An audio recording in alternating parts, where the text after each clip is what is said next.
نحمده ونصلي ونسلم على رسوله الكريم اما بعد فاعوذ بالله من الشیطان الرجیم بسم اللہ الرحمن الرحیم۔ ہماری خوش نصیبی کہ ہمارے درمیان عالمی شہرت یافتہ ہمارے حضرت علامہ اکرم چشتی صاحب تشریف فرمائیں اور بزم اصلاح معاشرہ کے ذریعے ہمیں دین سیکھنے کا موقع مل رہا ہے۔ اس عظیم الشان رمضان کی ساتوں میں الحمدللہ تو آن لائن کئی لوگوں نے سوالات بھیجے ہمیں، جس کا بھی ہم حضرت سے سوال کر کے انشاءاللہ تفصیلی جواب حاصل کریں گے اور انشاءاللہ اپنے اپنے علم میں اضافہ کرنے کی کوشش کریں گے۔ سب سے پہلا سوال یہ ہے کہ قرآن کریم کی حضرت کہ قرآن کریم کی تلاوت کی فضیلت کیا ہے؟ الحمدللہ رب العالمین والصلاة والسلام علی سید الانبیاء والمرسلین، اما بعد فاعوذ باللہ من الشیطان الرجیم، بسم اللہ الرحمن الرحیم۔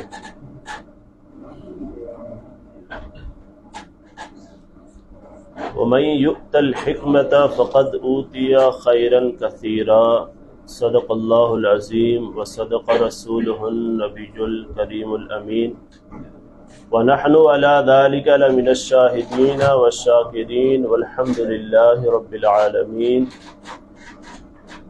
بلغ العلا بکمالہ، کشف الدجا بجمالہ، حسنت جمیع خصالہ، صلوا علیہ وآلہ۔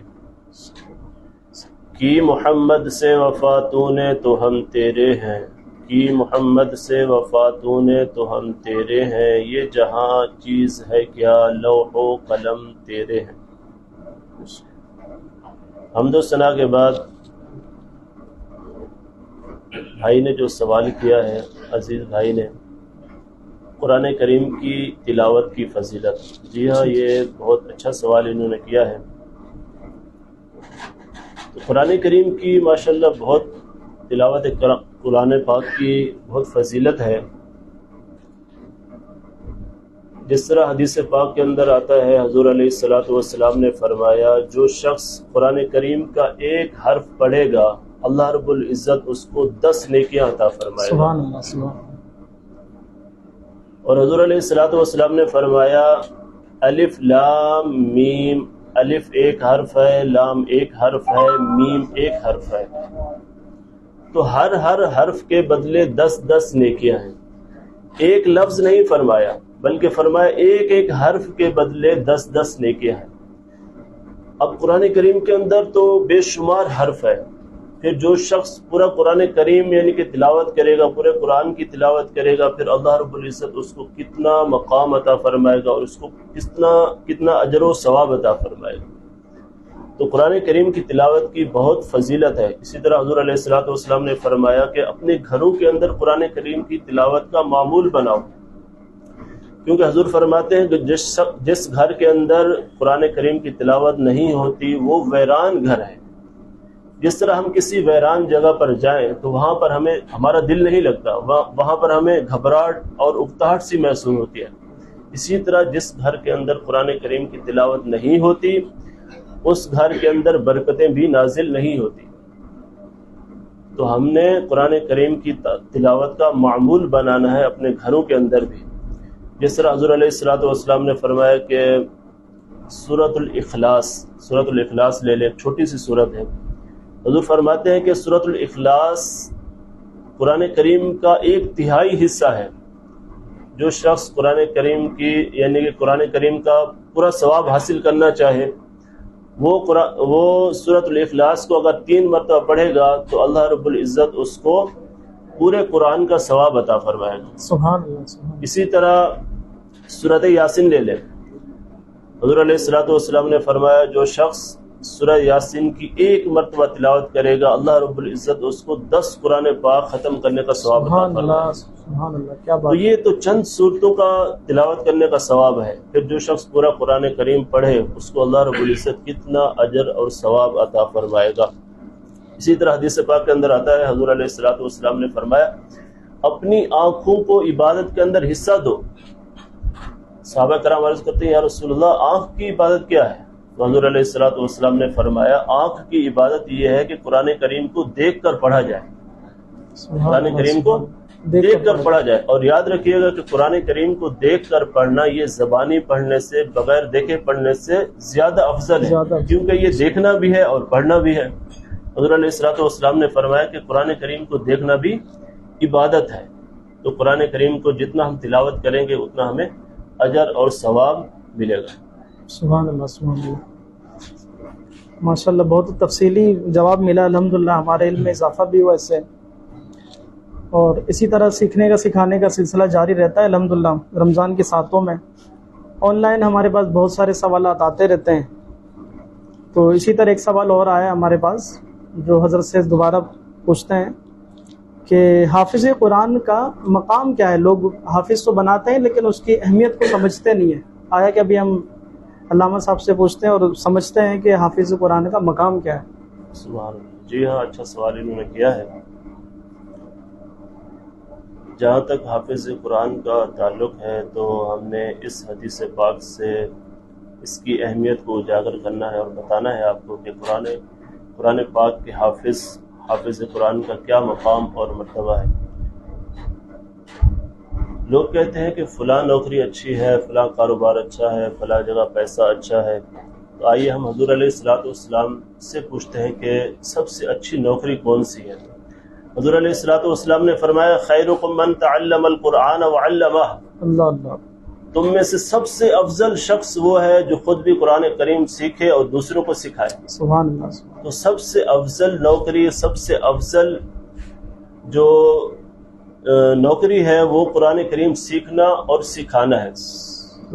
اسی طرح حضور علیہ الصلوۃ والسلام کی حدیث ہے کہ جو شخص قرآن کریم کو سیکھے اور دوسروں کو سکھائے اور جو کچھ قرآن کریم کے اندر ہے اس پر عمل کرے تو قرآن کریم کل قیامت کے دن اس کی شفاعت کرے گا اور اس کو جنت کے اندر داخل فرما دے گا. سبحان اللہ سبحان اللہ, کیا بات. حدیث پاک کے اندر ہے حضور علیہ الصلوۃ والسلام نے فرمایا کہ جو شخص قرآن کریم کی ایک آیت سیکھے اور دوسروں کو سکھائے تو اللہ رب العزت کل قیامت کے دن اس کے لیے اتنا عظیم اجر اور ثواب تیار فرمائے گا کہ اس سے بڑھ کر کسی کا اجر اور ثواب ہوگا ہی نہیں. تو یہ ایک آیت کسی کو سکھانے کا اجر ہے کہ جو شخص پورا قرآن کریم خود بھی سیکھے اور دوسروں کو بھی سکھائے تو اس کا کس قدر مقام اور مرتبہ ہوگا. حدیث پاک کے اندر ہے حضور علیہ الصلوۃ والسلام نے فرمایا, حضرت مولا علی کرم اللہ وجہہ الکریم اس حدیث پاک کے راوی ہیں, حضور فرماتے ہیں کہ اپنی اولاد کو 3 چیزیں سکھاؤ. حضور فرماتے ہیں میری محبت, میری آل کی محبت اور قرآن کریم کی تلاوت. تو ہم نے خود بھی قرآن سیکھنا ہے اور دوسروں کو بھی اس کی ترغیب دینی ہے اور دوسروں کو بھی سکھانا ہے. تو حدیث پاک کے اندر آتا ہے کہ حضور علیہ الصلوۃ والسلام نے فرمایا کہ اللہ رب العزت جس سے بھلائی کا ارادہ فرماتا ہے اس کو دین کی سمجھ اور بوجھ عطا فرماتا ہے. اسی طرح قرآن کریم کے حافظ کی یہ ایک اور فضیلت یہ ہے کہ جو شخص قرآن کریم کو پورا حفظ کرے اور حلال کو حلال جانے, حرام کو حرام جانے, پورا قرآن حفظ کرے اور اس پر عمل بھی کرے تو حدیث پاک کے اندر آتا ہے حضور علیہ الصلوۃ والسلام نے فرمایا کل قیامت کے دن اللہ رب العزت ان کے والدین کو عزت کا تاج پہنائے گا, یعنی سونے کا تاج پہنائے گا, اور اس تاج کی روشنی کے سامنے سورج کی روشنی بھی ماند پڑ جائے گی. کیا بات ہے, سبحان اللہ. تو کتنی اہمیت اور فضیلت ہے یہ حافظ قرآن کی اور ان کے والدین کی. پھر حضور علیہ الصلوۃ والسلام نے فرمایا کہ حافظ قرآن سے اللہ رب العزت فرمائے گا کہ تو تلاوت کرتا جا اور جنت کی منزلیں طے کرتا جا, جہاں پر تیری تلاوت ختم ہوگی وہیں تیرا مقام ہے. سبحان اللہ. اور حدیث پاک کے اندر آتا ہے کہ جب کوئی حافظ قرآن اس دنیا سے جاتا ہے تو اللہ رب العزت زمین کو حکم دیتا ہے کہ اس کے جسم کو مت کھانا, اور زمین بھی کہتی ہے کہ اے میرے رب میں اس کے جسم کو کیوں کھاؤں گی کہ جس کے دل کے اندر تیرا کلام ہے. تو قرآن کریم کی بڑی اہمیت اور فضیلت ہے. ہم نے قرآن کریم خود بھی سیکھنا ہے اور انشاءاللہ ہم نے دوسروں کو بھی سکھانے کی ترغیب دینی ہے انشاءاللہ۔ ماشاءاللہ بہت زبردست جواب دیا ہے علامہ صاحب نے، اور ہمارے علم میں اسی طرح اضافہ ہوتا رہے گا انشاءاللہ۔ ایک بہت ہی زبردست سوال آیا آن لائن فیس بک پر، کسی نے سوال کیا ہے کہ عام طور پہ ہم نا قرآن پاک رکھتے تو ہیں، پورا سال پڑھتے نہیں ہیں، تو آیا کہ قرآن پاک ہم سے تقاضا کیا کرتا ہے، یہ ہمیں پتہ بھی نہیں ہے، یعنی قرآن پاک کے حقوق ہے کیا، ہمیں اس کو سمجھنے کی بہت ضرورت ہے۔ حضرت صاحب جی اس پہ تھوڑا نظر کرم فرمائیں۔ جی قرآن کریم کا تقاضا اور قرآن کریم کے حقوق، جہاں تک قرآن کریم کے حقوق کا تعلق ہے تو قرآن کریم کے چند حقوق ہیں۔ ہمیں پتہ ہونا چاہیے کہ قرآن کریم کا ہمارے اوپر کیا حق ہے، کیا ہم وہ حق ادا کر رہے ہیں یا نہیں کر رہے۔ کچھ ایسے حقوق ہیں جن کو ہم بیان کرنے کی کوشش کریں گے۔ سب سے پہلا حق قرآن کریم کا ہم پر کیا ہے؟ سب سے پہلا حق یہ ہے کہ ہم نے قرآن کریم پر ایمان لانا ہے۔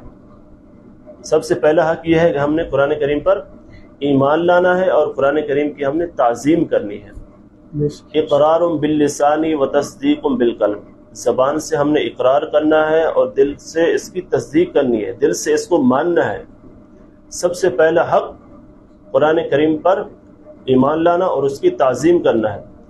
روایت میں آتا ہے کہ حضرت سلطان محمود غزنوی رحمۃ اللہ تعالی آپ قرآن کریم کی تعظیم کیا کرتے تھے، بڑی تعظیم کرتے تھے۔ آپ کے بارے میں آتا ہے کہ آپ ایک مرتبہ کسی کے ہاں مہمان ٹھہرے ہوئے تھے، جس جگہ آپ ٹھہرے، جس جگہ پر آپ کو رات کو ٹھہرایا گیا، جب آپ سوئے تو آپ نے اس کمرے کے اندر دیکھا آپ کے پاؤں کی طرف اوپر طاق میں ایک قرآن کریم رکھا ہوا تھا۔ آپ نے سوچا کہ یہ میرے پاؤں کی طرف قرآن کریم رکھا ہوا ہے، ایسا نہ ہو کہ اس کی بے ادبی ہو جائے، اور آپ نے چاہا کہ اس قرآن کریم کو وہاں سے اٹھا کر کسی اور جگہ رکھوا دیں۔ پھر آپ نے سوچا کہ میں اپنے آرام کی خاطر قرآن کریم کو یہاں سے کیوں اٹھاؤں، ایسے مقدس اور اونچی جگہ پہ رکھا ہوا ہے تو یہ رکھا ہی رہے، میں اپنے آرام کی خاطر قرآن کریم کو یہاں سے کیوں ہٹاؤں۔ آپ نے یہ سوچا اور آپ کی عزت نے، آپ کی غیرت نے گوارا نہ کیا کہ قرآن کریم کو وہاں سے اٹھایا جائے۔ پھر آپ ساری رات وہاں پر اٹھ کر بیٹھے رہے، آپ سوئے نہیں اور اس کی طرف پاؤں نہیں کیے۔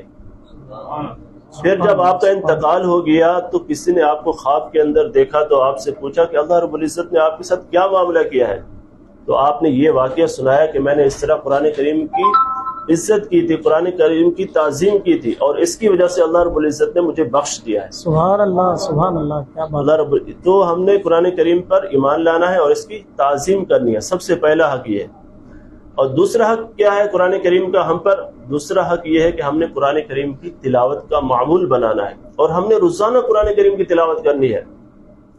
جس طرح ہم روزانہ کھانا کھاتے ہیں نا، 2 ٹائم یا 3 ٹائم، ہم اپنے جسم کو توانائی فراہم کرتے ہیں، جس طرح ہم اپنے جسم کو توانائی فراہم کرتے ہیں اسی طرح ہم نے اپنے روح کو بھی توانائی فراہم کرنی ہے، اور روح کی غذا کیا ہے؟ قرآن کریم کی تلاوت، اللہ رب العزت کا ذکر اور قرآن کی تلاوت، یہ ہمارے روح کی غذا ہے۔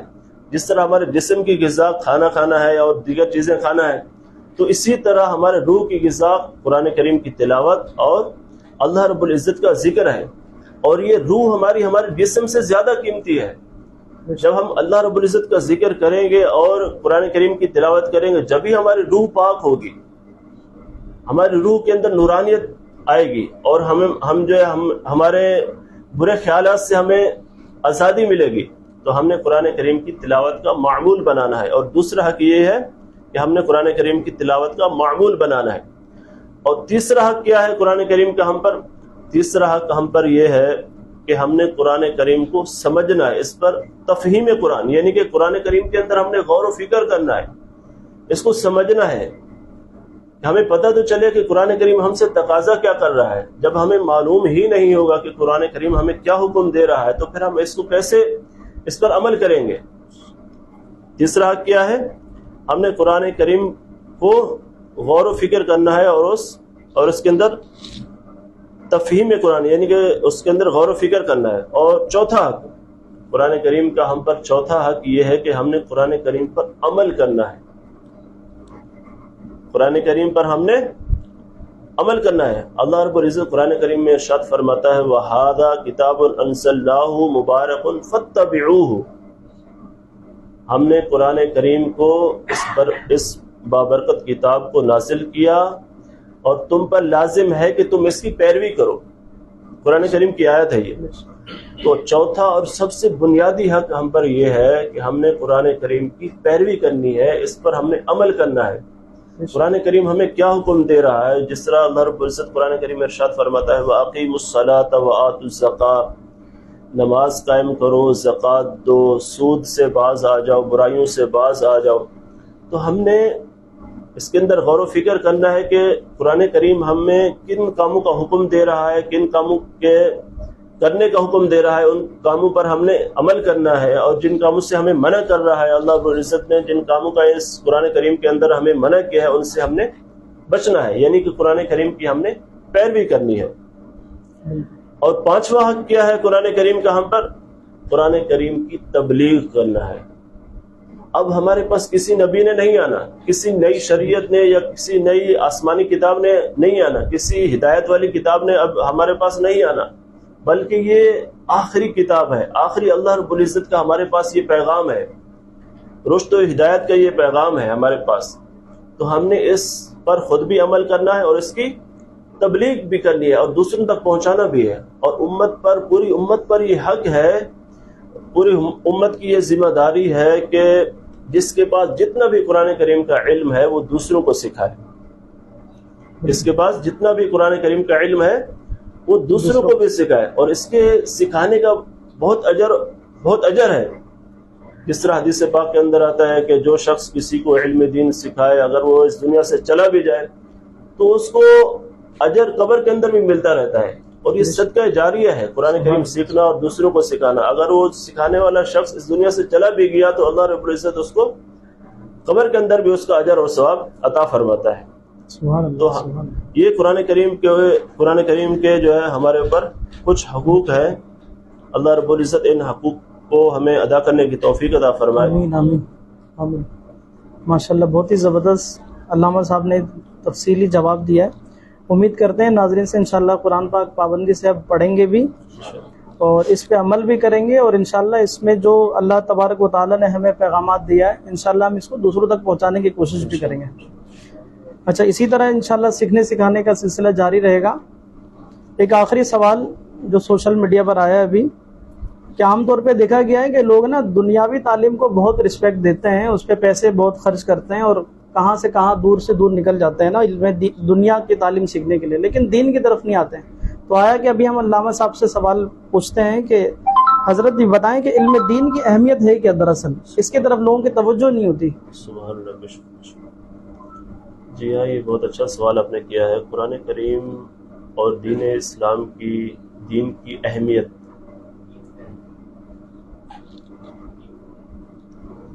دین کی بہت اہمیت ہے، دین اسلام کی بہت اہمیت ہے. اس کے حدیث پاک کے اندر آتا ہے حضور علیہ الصلوۃ ایک مرتبہ مسجد نبوی کے اندر تشریف لائے تو آپ نے دیکھا 2 حلقے لگے ہوئے ہیں، یعنی 2 گروہ بیٹھے ہوئے ہیں، 2 حلقے لگے ہوئے ہیں. ایک حلقے کے اندر قرآن کریم اور دیگر مسائل سیکھے اور سکھائے جا رہے ہیں، اور دوسرے حلقے کے اندر اللہ رب العزت کا ذکر کیا جا رہا ہے. تو آپ نے حضور علیہ الصلوۃ نے اس حلقے کا انتخاب فرمایا، یعنی اس حلقے کے اندر آپ تشریف لے گئے جس کے اندر دین سیکھا اور سکھایا جا رہا تھا. تو اس سے ہمیں دین کی اہمیت کا پتہ چلتا ہے کہ دین سیکھنے اور سکھانے کی کتنی اہمیت ہے. ایک اور حدیث پاک کے اندر آتا ہے کہ حضور علیہ الصلوۃ مسجد نبی کے اندر تشریف فرماتے، آپ کے ساتھ ایک صحابی رسول بھی بیٹھے ہوئے تھے. اتنے میں جبرائیل علیہ السلام تشریف لائے اور آ کر حضور علیہ السلام کو خبر دی کہ یا رسول اللہ، آپ کے ساتھ جو صحابی رسول یہاں پر تشریف فرما ہیں، جو آپ کے ساتھ بیٹھے ہوئے ہیں، ان کی موت کا وقت قریب ہے. آپ نے اپنے اس صحابی کو بتایا کہ آپ کی موت کا وقت قریب ہے، ابھی مجھے جبرائیل علیہ السلام نے خبر دی ہے. تو وہ صحابی رسول عرض کرتے ہیں یا رسول اللہ، پھر آپ مجھے کوئی ایسا عمل بتا دیں جس کے کرنے سے میری آخرت اچھی ہو جائے، جس سے کرنے سے مجھے جنت مل جائے. حضور علیہ الصلوۃ والسلام نے فرمایا آپ ایسا کریں، آپ علم دین کی جستجو میں لگ جائیں۔ سبحان اللہ۔ تو علماء کرام فرماتے ہیں کہ اگر اس وقت علم دین سے بڑھ کر اگر کوئی عمل ہوتا تو حضور علیہ الصلوۃ والسلام ضرور اس کا فرماتے آپ کو۔ یعنی کہ علم دین کی اتنی اہمیت ہے جس کو آج ہم رسپیکٹ نہیں دیتے، جس کو ہم آج کل فوقیت نہیں دیتے، تو علم دین کی کتنی اہمیت ہے۔ علم دین قرآن کریم ایک ضابطہ حیات ہے، یہ ہر شعبہ زندگی کے افراد، ہر شعبہ زندگی کے لوگوں کے لیے یہ ضابطہ حیات ہے۔ جس طرح حضرت عبداللہ بن مسعود رضی اللہ تعالیٰ عنہ فرماتے ہیں، آپ فرماتے ہیں کہ اگر میرے اونٹ کی رسی بھی گم ہو جائے تو میں وہ قرآن کریم کو کھولوں گا اور اس کے اندر سے مجھے وہ رسی مل جائے گی۔ تو یہ قرآن کریم کی اہمیت کو بتانے کا ایک مقصد ہے۔ وہ رسی وہاں رکھی ہوئی نہیں ہے، لیکن ایک قرآن کریم کی اور دین اسلام کی اہمیت کو اجاگر کرنے کا، یہ بتانے کا مقصد ہے۔ تو قرآن کریم کی بڑی اہمیت ہے۔ اسی طرح اللہ رب العزت فرماتا ہے وَمَن يُؤْتَ الْحِكْمَةَ فَقَدْ أُوتِيَ خَيْرًا كَثِيرًا، جس کو حکمت عطا کی گئی تحقیق وہ کثیر بھلائی پا گیا۔ اور اسی طرح قرآن کریم کی بڑی برکتیں ہیں۔ حضرت فضیل بن عیاض رضی اللہ تعالیٰ عنہ، آپ کے بارے میں آتا ہے کہ آپ توبہ سے پہلے بہت بڑے ڈاکو تھے۔ آپ کے بارے میں آتا ہے کہ آپ کا نام سن کر لوگ جو ہے خوف کرتے تھے، آپ کا نام سن کر لوگ جو ہے ڈر جاتے تھے۔ آپ ایک مرتبہ ایک قافلے کو لوٹنے کے لیے گئے تو اس قافلے کے اندر آپ نے دیکھا کہ ایک شخص قرآن کریم کی تلاوت کر رہا تھا اور وہ یہ آیت کریمہ پڑھ رہا تھا الم یأن للذین آمنوا ان تخشع قلوبهم لذکر اللہ، کیا مومنوں پر وہ وقت نہیں آیا کہ ان کے دل اللہ رب العزت کے خوف سے لرز جائیں اور اس کے ذکر کی طرف آ جائیں۔ اس کا یہ ترجمہ تھا۔ تو جب آپ نے یہ آیت کریمہ سنی تو آپ کی دل کی دنیا بدل گئی، آپ کے دل کی دنیا بدل گئی اور آپ زارو قطار رونے لگ گئے، اور آپ نے فوراً توبہ کی اور اللہ رب العزت کی بارگاہ میں عرض کی یا اللہ اب وہ وقت آ گیا ہے کہ ہم آپ کے خوف سے ڈر گئے اور ہم آپ کی طرف آنے کو تیار ہو گئے۔ پھر آپ نے توبہ کی اور دین اسلام سیکھا اور دین اسلام کی علم حاصل کیا، اور اللہ رب العزت نے آپ کو وقت کا ولی بنا دیا، وقت کا امام بنا دیا۔ تو یہ دین اسلام کی بڑی اہمیت ہے۔ اللہ رب العزت ہم سب کو دین کی اہمیت کو سمجھنے اور اس پر عمل کرنے کی توفیق عطا فرمائے، آمین۔ اسی طرح حدیث پاک کے اندر آتا ہے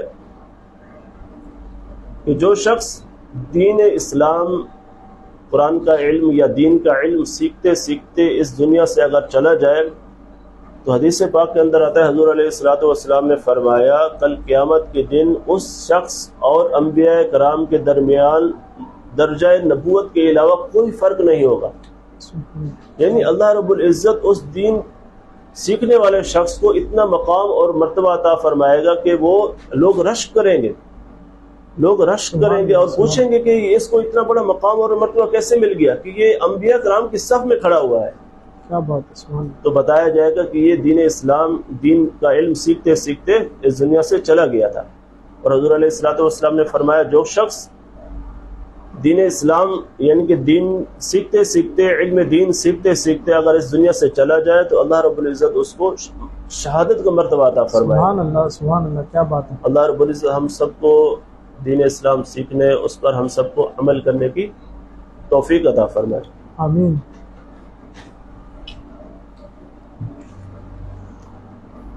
ماشاءاللہ، ہمارے یہ تھے علامہ اکرم چشتی صاحب، جنہوں نے ماشاءاللہ کافی تفصیلی گفتگو فرمائی اور ہمارے علم میں اضافہ بھی ہوا۔ انشاءاللہ ہم اب علم دین کی طرف امید کرتے ہیں تمام ناظرین سے کہ علم دین سیکھنے کی کوشش بھی کریں گے اور دوسروں کو سکھانے کی کوشش بھی کریں گے، اور جو سیکھیں گے انشاءاللہ اس پر عمل کرنے کی بھی کوشش کریں گے۔